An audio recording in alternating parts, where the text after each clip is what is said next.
अस्सलाम वालेकुम नाज़रीन, एजेंडा पाकिस्तान के एक और एपिसोड के साथ मैं हूं आपकी होस्ट अर्शिया अफजल।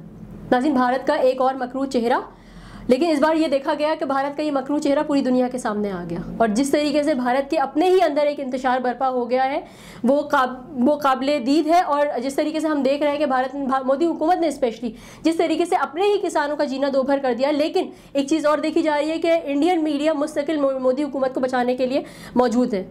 इसी सिलसिले में आज हम बात करेंगे। हमारे साथ हमारे गेस्ट मौजूद हैं, सीनियर दिफाई तज्जियाकार हैं रिटायर्ड कैप्टन अदीबुज़्ज़मा सफ़वी साहब। अस्सलाम वालेकुम सफ़वी साहब, कैसे हैं आप?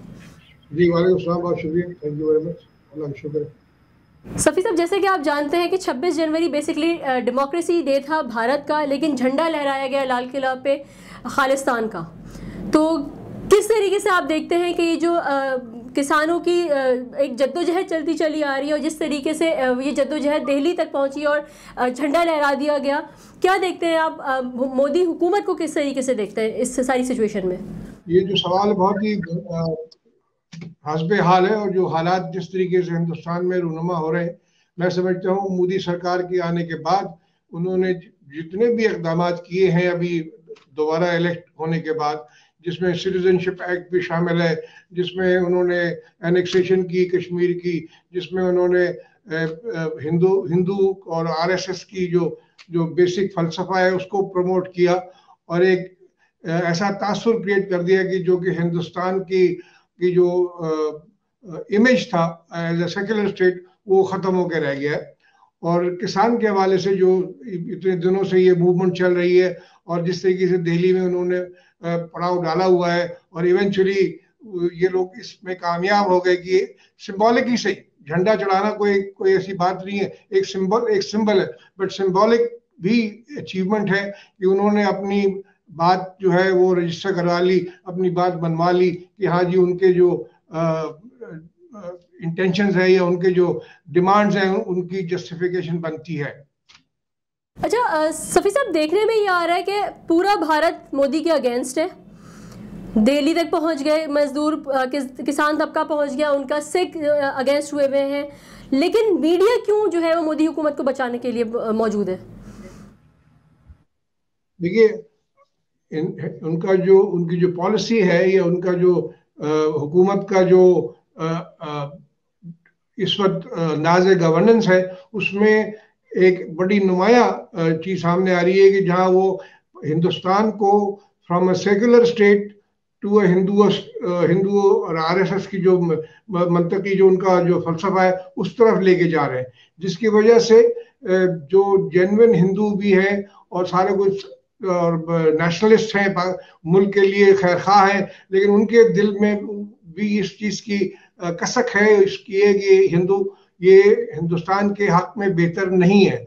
इंटरनेशनल इमेज इस वक्त ऑलमोस्ट इंडिया आइसोलेट होकर रह गया है, क्योंकि जो नई हुकूमत आई है जो बाइडेन की, वहां पर उनकी तरफ से जो सिग्नल आ रहे हैं उससे भी आप अंदाजा लगाइए कि ये चीज जो है उनको भी काबिल कबूल नहीं है।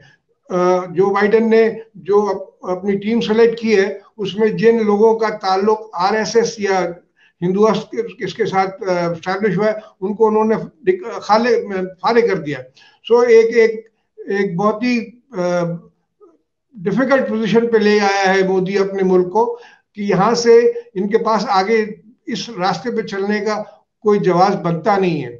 और अगर ये इसी पे चलता रहा तो मुझे 100% यकीन है कि ये जो तहरीकें चल रही हैं मुख्तलिफ किस्म की हिंदुस्तान में, जिसमें खालिस्तान मूवमेंट शामिल है, जिसमें तमिलनाडु में भी शामिल है, उधर आसाम त्रिपुरा में भी हो रहा है, ये सारी जो अलाइदगी पसंद तंजीमें जो इंडिजिनस हैं ये ज्यादा जोर पकड़ेंगी और हिंदुस्तान के लिए आगे रास्ते जो है बड़े बंद होते जा रहे हैं।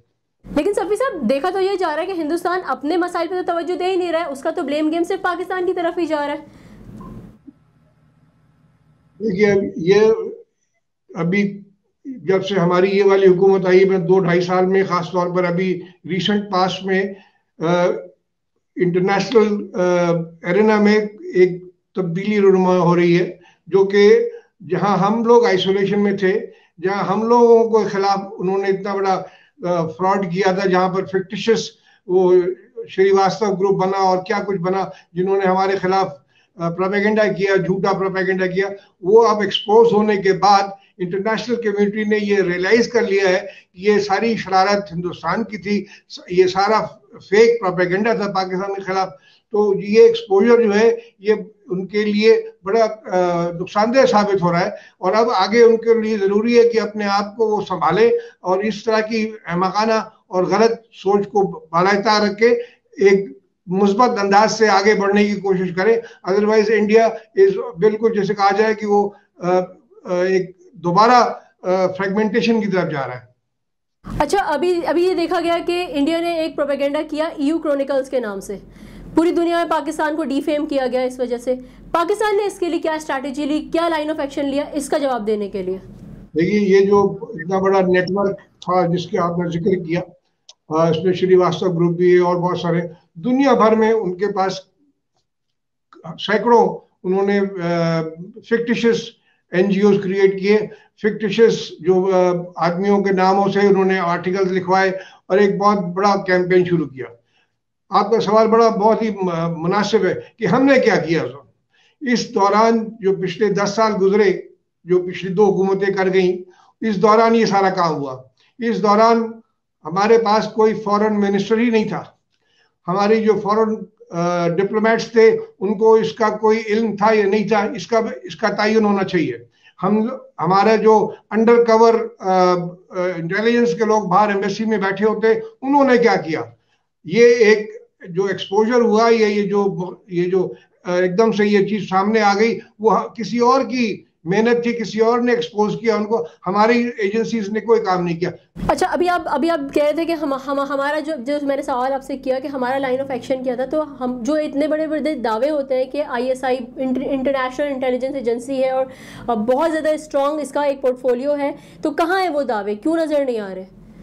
ISI के हवाले से और जो आपने हमारे सवाल किया उसके जवाब में मैं ये कहूँगा कि आपका सवाल बहुत मुनासिब है, और मैं समझता हूँ कि अब ये वक्त आ गया है कि वो 10 साल का पीरियड जिसको हमारे प्राइम मिनिस्टर साहब कह रहे हैं कि डेकेड ऑफ डार्कनेस, मैं कहता हूँ डेकेड ऑफ डार्कनेस के साथ साथ डेकेड ऑफ डिस्टेबलाइजेशन।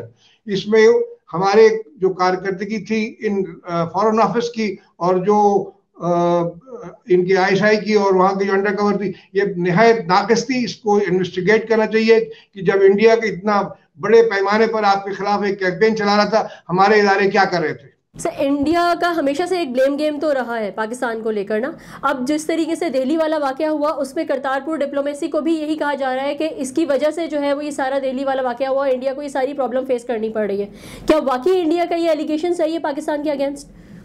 ना, करतारपुर की डिप्लोमेसी जो है इसका कोई ताल्लुक नहीं है। इंडिया का जो हिंदुस्तान का जो मौक़िफ़ रहा है थ्रू आउट, किसी न किसी तरीके से कोई ना कोई इल्ज़ाम लगाया जाए, वो सिलसिला है। ये एक निहायत ही अच्छा स्टेप उठाया गवर्नमेंट ऑफ पाकिस्तान ने सिख कम्युनिटी को उनके रिलीजियस मकामात पे आने जाने का को फैसिलिटेट करना। इसलिए इसमें उसका कोई ताल्लुक नहीं है।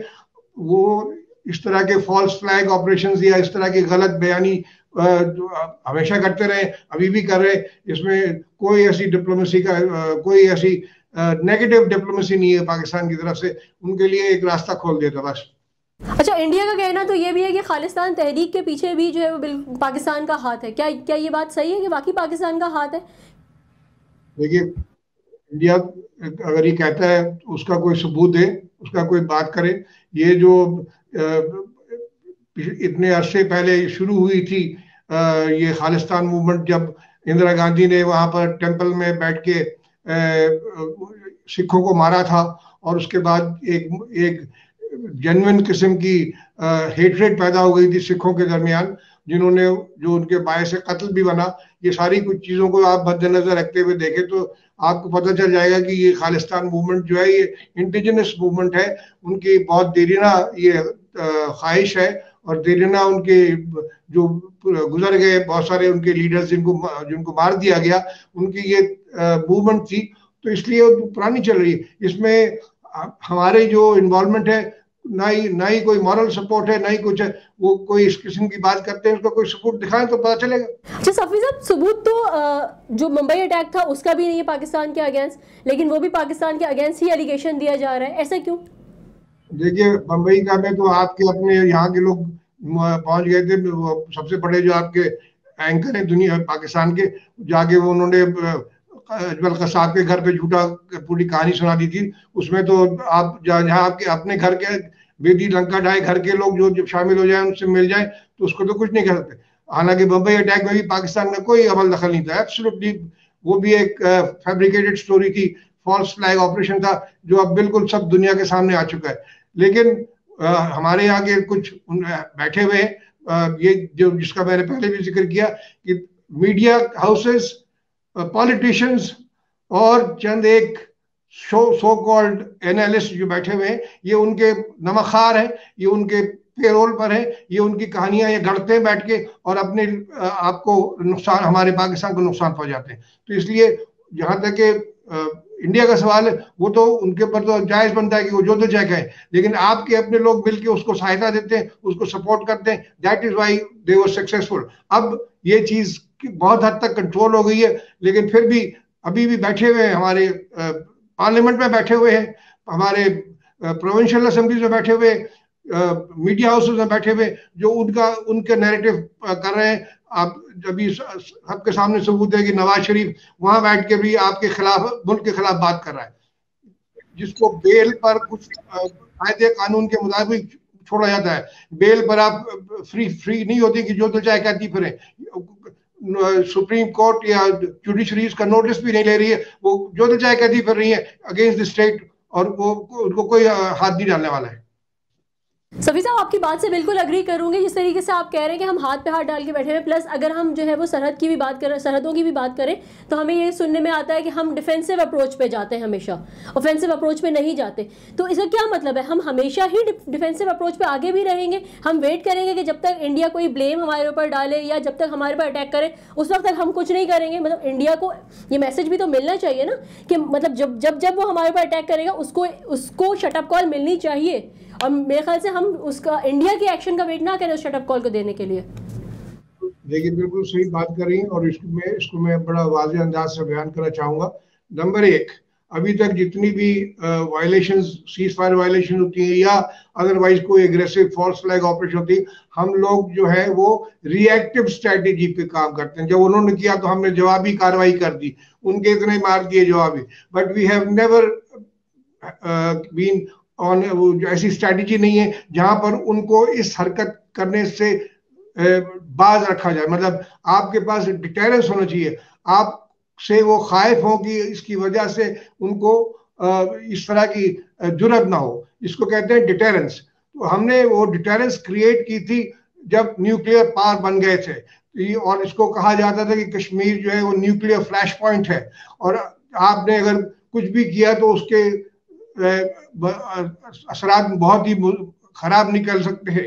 तो वो एक डिटेरेंस चलता रहा। लेकिन इस 10 साल में जिसका अभी हम जिक्र कर रहे थे, जो decade of darkness and destabilisation है, जिसमें ये जरदारी और नवाज की हुकूमत थी, इसमें हमने ये डिटेरेंस खो दिया, जिसकी वजह से हम यहाँ तक पहुंचे कि ये 5 अगस्त को जो एनेक्सेशन हुआ, ये उसी की नतीजा है कि हमने हमारी जो हरकत थी, हमारी जो डीलिंग थी मोदी के साथ, हमारी जो उनको अपीजमेंट पॉलिसी जो रखी हमने इंडिया के साथ, और उनकी आर्मी बैशिंग हमारे साथ रही, इन तमाम चीजों का मिल के जो डिटेरेंस हमने क्रिएट किया था, न्यूक्लियर डिटेरेंस, वो हमने खो दिया, जिसकी वजह से इनको ये जुर्रत हुई कि 5 तारीख को एनेक्सेशन कर सके।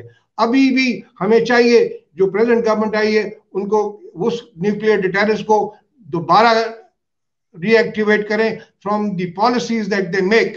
जब पॉलिसी बनेगी और इंटेंशंस और लीडरशिप आपकी स्ट्रांग होगी, political and military leadership has to be strong, जो कि पिछली 10 साल की हुकूमत में दोनों ने मिलके, खाली पॉलिटिकल लीडरशिप नहीं, मिलिट्री लीडरशिप जो थी वो भी उससे कमजोर थी, जिसकी वजह से अब ये खमियाजा भुगत रहे हैं। जरूरी ये इस बात की है कि आप इस वक्त अपनी पॉलिसी को वाज़ेह अंदाज में डिटेरेंस की तरफ लेके जाए कि न्यूक्लियर डिटेरेंस को रीइंस्टेट करने की जरूरत है, ताकि उनको फिर इस चीज के जरूरत ना हो कि वो इस तरह की फॉल्स फ्लैग ऑपरेशन करें आपके खिलाफ। बिल्कुल बिल्कुल, मैं अभी इसी सवाल पे आ रही थी कि जिस तरीके से एलओसी पे कंटिन्यूसली हम देख रहे हैं कि 2 से 3 हमारे फौजी शहीद कर दिए जाते हैं, तो क्या मिलिट्री लीडरशिप अभी हमारी अभी भी क्या हाथ पे हाथ डाल के बैठी हुई है, या अभी कोई स्ट्रैटेजी ऐसी लेने के लिए सोच रहे हैं या उस पर वर्कआउट कर रहे हैं कि किस तरीके से शटअप कॉल देनी है और किस तरीके से उनको रोकना है इस चीज़ के लिए? देखिए, जो 19 सितंबर 2019 में प्राइम मिनिस्टर साहब ने यूएनजीए में जो तकरीर की थी, that was a very impressive beginning for at international level पे। आपने पाकिस्तान की जो कंसर्न्स थे और जो पाकिस्तान का आगे लाएअमल था, बहुत ही वाज़ेह अंदाज में और दो टोक अंदाज में बयान किया था। इसको एक्सपेक्ट कर रहे थे कि हमारा फॉरेन ऑफिस और हमारे मिलिट्री एस्टैब्लिशमेंट इसको ट्रांसलेट करेगी into aggressive diplomatic manoeuvres and aggressive intentions की, ताकि लोगों को पता चल जाए कि वी मीन बिजनेस। अब वो पुराने दौर चला गया और हम इसको अब नहीं होने देंगे। लेकिन अनफॉर्चुनेटली उन्होंने जैसे कहा था प्राइम मिनिस्टर ने कि I will rather be Tipu Sultan, लेकिन बहादुर शाह जफर नहीं बनूंगा। लेकिन अभी तक मुझे मेरी नजर में टीपू सुल्तान नहीं बने, बहादुर शाह जफर की लाइन पे चल रहे हो। अच्छा सफ़ी साहब, जिस तरीके से इंडिया हमेशा जो है वह अपने जितने भी इंटरनल इश्यूज जो वर्स्ट साइड पे जा रहे होते हैं उनका ब्लेम पाकिस्तान पे देता है, लेकिन बहुत जगहों पे रिवील भी हो जाता है। जिस तरीके से अभी पुलवामा वाला जो इनका इवेंट था उसका ड्रॉप सीन हो गया, तो इंटरनेशनल कम्युनिटी के सामने तो हर चीज़ जा रही है ना। इंटरनेशनल कम्युनिटी क्यों जिस तरीके से पाकिस्तान के अगेंस्ट फौरन से एक्शन लिया जाता है, इंडिया के अगेंस्ट क्यों नहीं लिया जा रहा? Very good question. अब इस वक्त आप देखें, अगर जो कि जिस जो चीज सामने आ रही है उससे ये जाहिर हो रहा है कि वो एक्सपोजर जो हम लोग नहीं कर पाए थे, अब एक्सपोजर हो रहा है और अब इंडिया इंटरनेशनल कम्युनिटी के सामने एब्सोल्युटली जैसे कहा जाए नेकेड हो गया है। तो there is a change that I see. मेरी नजर में चेंज आ रहा है और वो चेंज थोड़ा स्लो है, लेकिन डेफिनेटली इंडिया कैन को अब वो सहूलत हासिल नहीं है जो कि पिछले 10 सालों में उन्होंने पाकिस्तान के लीडरशिप को मिला के पाकिस्तान के खिलाफ जो कार्रवाई करते रहे और हम लोग नीचे से नीचे जाते गए। लेकिन अब एक नुमाया तब्दीली आ गई है जिसमें हम देख रहे हैं कि जो नई हुकूमत आई है अमेरिका की और जो इंटरनेशनल कम्युनिटी है, इवन द यूएन के जो सेक्रेटरी जनरल साहब है, उनकी तरफ से भी जो इशारे मिल रहे हैं कि इंडिया को कंटेमिनेशन हो रही है, इंडिया इज बीन एक्सपोज। और खास तौर पे कश्मीर के हवाले से जब जो मैसेजेस मिल रहे हैं फ्रॉम उनका जो स्टेट डिपार्टमेंट की तरफ से और जो नए उनके सेक्रेटरी डिफेंस आए, सारे इस चीज की निशानदेही कर रहे हैं कि यस इंडिया इज कल्प्रेट और इसके खिलाफ अब कार्रवाई होनी चाहिए। तो मैं समझता हूँ कि हालात आगे चल अगर इसी तरीके चले तो ये मजीद एक्सपोज होंगे और इनको अपनी ये हरकत जो है वो बंद करनी पड़ेंगी। बिल्कुल, मैं अभी इसी अपने प्रोग्राम को समअप करते वक्त जो है वो इसी सवाल पे आपके पास आना चाह रही थी कि जिस तरीके से जो माजी में होता रहा, अब जिस तरीके से हमारी मिलिट्री लीडरशिप है और इंटरनेशनल कम्युनिटी है, सब हर चीज़ एक्सपोज ऑफ तो हो रही है इंडिया की। अब आप कितने होपफुल है इस चीज़ को लेकर कि अब पाकिस्तान की इमेज बिल्डिंग इंडिया की नज़र दुनिया की नज़र में बहुत बेहतर जाएगी और इंडिया की इमेज बिल्डिंग अब बहुत बुरे तरीके से शटर हो जाएगी दुनिया की नज़र में? नहीं, बिल्कुल होगी। जैसे मैं पहले भी कह चुका हूँ कि जो अभी हालात जिस तरीके से इंटरनेशनल कम्युनिटी देख रही है और जो मैसेजेस आ रहे हैं, जो वेरियस रिस्पॉन्सेज आ रहे हैं फ्रॉम बड़े बड़े जो आपके कैपिटल्स हैं, उससे ये बिल्कुल बात वाज़ेह हो गई है कि वो दौर हमारा जो दौर था बीइंग आर्मी बैशिंग और पाकिस्तान बैशिंग और सारे इल्जामात, वो अब बेहतर होंगे क्योंकि दो वजूहत इसकी। नंबर एक, आपके पास एक क्रेडिबल पॉलिटिकल लीडरशिप है। एक आदमी है, लेकिन अभी तक मैं बाकी और को कुछ एक आदमी है जो आपको लीड कर रहा है, उसकी क्रेडिबिलिटी जो है वो बिल्कुल डाउटफुल नहीं है। तो उसकी वजह से आपकी मुल्क की क्रेडिबिलिटी बेहतर हुई है। अब जरूरत इस बात की है कि जो मिलिट्री लीडरशिप है वो 100%, मैं इसीलिए जोर दे रहा हूँ, 100% उसको सपोर्ट करे और जो भी इस तरह की वाकयात पहले नजरअंदाज किए थे, जो जिसके हम खमियाजा भी भुगत रहे, वो अब नहीं होना चाहिए। मिलिट्री लीडरशिप इंटरनल जो आपके डायनेमिक्स हैं, हमारे जो एंटी स्टेट एलिमेंट्स घूम रहे हैं, उनके खिलाफ भी काम करे और जो एक्सटर्नल है उनके खिलाफ भी काम करे, सो दैट आपके जो पीएम के उनके हाथ मजबूत हो और वो सही तरीके से इंटरनेशनल कम्युनिटी को मैसेज दे सकें कि ये हमारी फॉल्ट नहीं है, ये इंडिया की फॉल्ट है और India should be told to behave otherwise. मैंने जैसे पहले कहा था, we have to reestablish nuclear flash point, we should give a very clear picture दुनिया को कि ये एक और भी चीज याद आ गई कि वो उन दिनों में एक नया नैरेटिव शुरू किया गया था जिसमें इकोनॉमी की बात करते थे। ये पाकिस्तान तो गरीब मुल्क है, पाकिस्तान तो की इकोनॉमी को नहीं है, पाकिस्तान तो लड़ नहीं सकता, Pakistan economy does not come into play जब आपकी न्यूक्लियर डिटेरेंस है। Strong military leadership and nuclear deterrence is आने के बाद अगर आप देखें तो खत्म हो जाती है बाकी सारी जो एलिमेंट्स ऑफ नेशनल पावर है। नेशनल पावर की बहुत सारी एलिमेंट्स हैं, लेकिन we have to be very very clear कि ये न्यूक्लियर डिटेरेंस को हमने रीस्टैब्लिश करना है और उसके हिसाब से जो आपकी इंटरनेशनल जो इज्जत है, जो इंटरनेशनल आपकी स्टेटस है, उसको रेस्टोर करना है। बिल्कुल सफ़ी साहब, अभी जो है वो जिस तरीके से हमने देखा कि यूएस में जो बाइडन की गवर्नमेंट आ गई है, इससे पहले ट्रम्प गवर्नमेंट थी। ट्रम्प गवर्नमेंट हमने हमेशा से देखा कि जो है वो इंडिया को बहुत ज़्यादा सपोर्ट करती रही है। अब जो बाइडन गवर्नमेंट से आप क्या एक्सपेक्ट करते हैं, स्पेशली पाकिस्तान और इंडिया के टाइज के हवाले से? देखिए, वी डोंट एक्सपेक्ट मिरेकल्स, एकदम से कोई पहलू बदल के हमारे यार नहीं बन जाएंगे। मेरा हमेशा से ये नजरिया रहा है कि America has not been your friend ever. Friend का लफ्ज अगर इस्तेमाल करेंगे तो फ्रेंड नहीं था, उनके अपने मफादात थे, जब चाहा उन्होंने आपको इस्तेमाल किया, जब चाहा उन्होंने आपको निकाल के बाहर फेंक दिया। ये that is not friendship, that was उन्होंने आपकी पोजीशन का फायदा उठाते हुए आपको कभी उठा लिया, कभी गिरा दिया। So that is not the kind of relationship that between two states on mutual respect नहीं। अब ये चीज क्लियर हो गई थी जब इमरान खान ने अपना ओहदा संभाला और इसने ट्रम्प के दौरान भी जो विजिट किया, फॉर द फर्स्ट टाइम उनको ये बावर कराया कि देयर इज नो क्वेश्चन कि आपके साथ हम साथ देंगे, अगर आप हमारा इंटरेस्ट प्रोटेक्ट करेंगे तो हम भी आपके साथ होंगे, आप नहीं करेंगे तो I am not with you. बड़ा क्लियर मैन। उसके बाद से लेकर अभी तक एक नुमाया तब्दीली नजर आ रही है कि हाँ, they have recognised this. Even जो एडमिनिस्ट्रेशन पहले चली गई उनको भी बताया गया था, और ये भी कि that if you have to deal with Pakistan there are certain no go areas जो कि बड़े क्लियरली डिफाइन कर दिए जाएंगे कि इसमें आप दाखिल नहीं होंगे।